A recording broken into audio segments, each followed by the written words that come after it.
السلام عليكم ورحمة الله وبركاته. اللهم صل على سيدنا محمد. اللهم علمني بما تنفعني وانفعنا اللهم بما علمتني وزدني علما.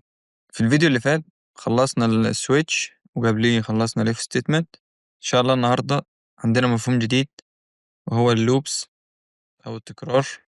تمام. خلونا نعرف يعني ايه لوب. بيقول لك اللوب هو repeating a block of code، يعني تكرار لكود معين انت كاتبه multiple time، مرات معينة. تمام. يبقى انت بتديله كود معين بيكرره كذا مرة. تمام.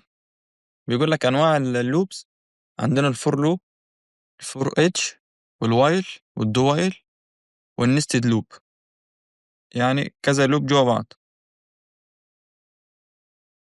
بيقول لك الفور لوب use when the number of iteration is known، يعني بتستخدم اللوب لو انت عارف الايتريشن التكرار عندك كم مرة. تمام. بيتقسم ازاي بقى اللوب ده؟ قال لك اهم حاجة الانشلايزر، وبعدين كونديشن، والايتريتور. الانشلايزر ده اللي هو نقطة البداية، انت هتبدأ التكرار بتاعك من واحد ولا من اتنين ولا من تلاتة ولا من كام. طب والكونديشن، انت هتقف عند كام؟ يعني هتبدأ من واحد وتقف عند كام، تلاتة ولا عند خمسة ولا عند كام؟ هتكرر كم مرة؟ والايتريتور ده الزيادة، يعني انت مثلا هتكرر واحد اتنين تلاتة، ولا اتنين أربعة ستة، ولا تلاتة ستة تسعة. فهمتني؟ بيقول لك execute while condition remains true، يعني هيفضل شغال يعمل تكرار looping طول ما الكونديشن true. تمام.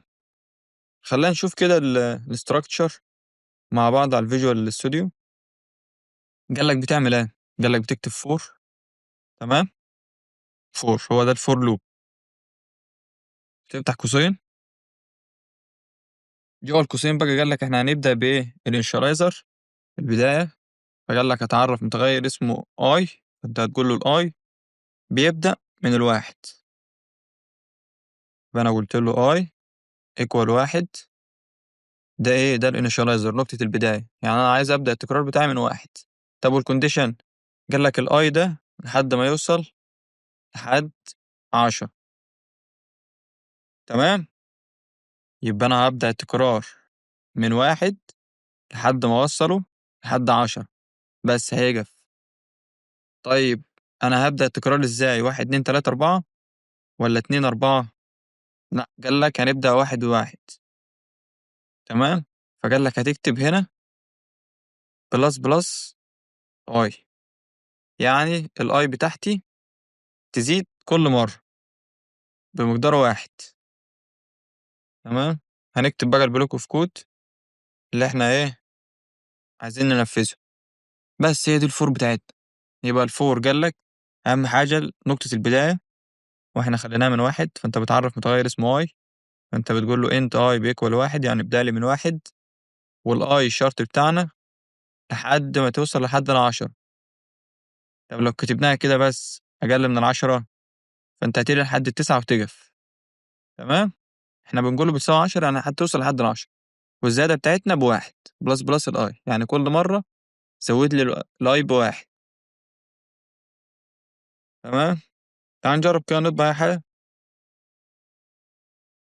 لو قلنا له مثلا اطبع لنا الاي دي، فهيعمل ايه؟ هيدخل هنا يشوف هيبدأ من الواحد. طب الواحد ده هيشوف الشرط أقل من 10، أيوه، خلاص، يبقى زود لي على الاي واحد. وبعد كده يطبع الاي اللي هي بكام؟ بواحد. وبعدين يخلص ويرجع تاني، الاي بقت بكام؟ بقت باتنين. الاتنين أقل من 10 أقل من 10، طب زودها لي بواحد. وبعدها يطبع الاي اللي باتنين، وهكذا يفضل ماشي لحد اللوب لحد ما يوصل لحد العشرة. العشرة أقل منها وتساوي العشرة، قال لك أيوه، يعيد نفس الكلام. طب الحداشر؟ لا، الحداشر مش أقل من العشرة، بس يقف هنا بعد كده، البرنامج بتاعي يوقف. نبتدي ندوس كنترول F5 مع بعض ونشوف. بسم الله. شايف؟ طبعًا من 1 لحد 10. طب لو جيت هنا قُلت له في الشرط لأ، أنا مش عايزها توصل لحد ال10، أنا عايزها أقل من ال10، فإيه اللي هيحصل؟ تعالوا نشوف كده. شايف؟ طبعًا لحد 9 بس، من 1 ل9. يبقى أنا أول ما قُلت له يساوي 10 فهو وصل لل10. لأ، طب أقل من ال10 مش هيوصل لل10. تمام؟ طب لو عايز أخلّي التكرار بتاعي مثلًا يزيد بمقدار 2، يعني أنا عايز أخلّيه يبدأ مثلًا من 2 وبعدها يزيد 2.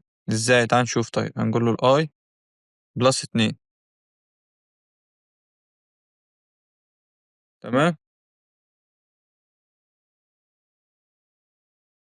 تعالَ كده نشوف، نرن ونشوف. شايف؟ طبعًا 2، 4، 6، 8. طب لو قُلت له هنا بتساوي 10 هيطبع إزاي؟ أنا قُلت له البداية بتاعتي من 2، يبقى يطبع أول رقم 2، والشرط بتاعي لحد 10، يوصل لحد ال10. طب الزيادة بتاعتي هيزيد في كل مرة 2، زي ما إحنا ما قُلنا الassignment لو فاكرين إن هو زوّد لي عن الi 2. تمام؟ يبقى بعد أول مرة بقت 2، بعد كده تبقى بكام؟ ب4. تعال نشوف كده. كده طبع الأعداد الزوجية بس 2، 4، 6، 8. تمام؟ ونفس الكلام لو عايز أطبع الأعداد الفردية، قُلت له 1 والشرط هنا إيه، زوّد لي 3. تعال نشوف كده. مش الأعداد الفردية آسف، هيزوّد 3. هو بعد ال1 زوّد عليها 3 بقت 4، زوّد عليها 3 بقت 7، زوّد عليها 3 بقت 10. تمام؟ ده الloop كده باختصار. يبقى الfor loop هو تكرار لblock of code، ده الblock of code ده. تمام؟ لحد ما الشرط بتاعي يِقف، لحد ما الشرط بتاعي يبقى false، يبتدي إيه، الكود خلاص يِقف. يبقى إحنا قُلنا بنكتب الfor loop إزاي. قُلنا بنكتب for، نفتح قوسين، نكتب المتغيّر بتاعنا اللي هيبدأ من عنده، هنقول له int i، دايمًا بنكتبها i يعني equal 1، بعدها الشرط بتاعنا إن الi ده أقل من ال9 مثلًا، وبعدها الزيادة بتاعتنا اللي هي plus الi، اللي هو زوّد لي على الi 1 كل مرّة. تمام؟ نبتدي نعمل البلوك بتاع الfor، نبتدي ننفّذ اللي إحنا هننفّذه جوّه عندنا. لو قُلت له أحمد مثلًا، هيطبع لي أحمد كام مرّة؟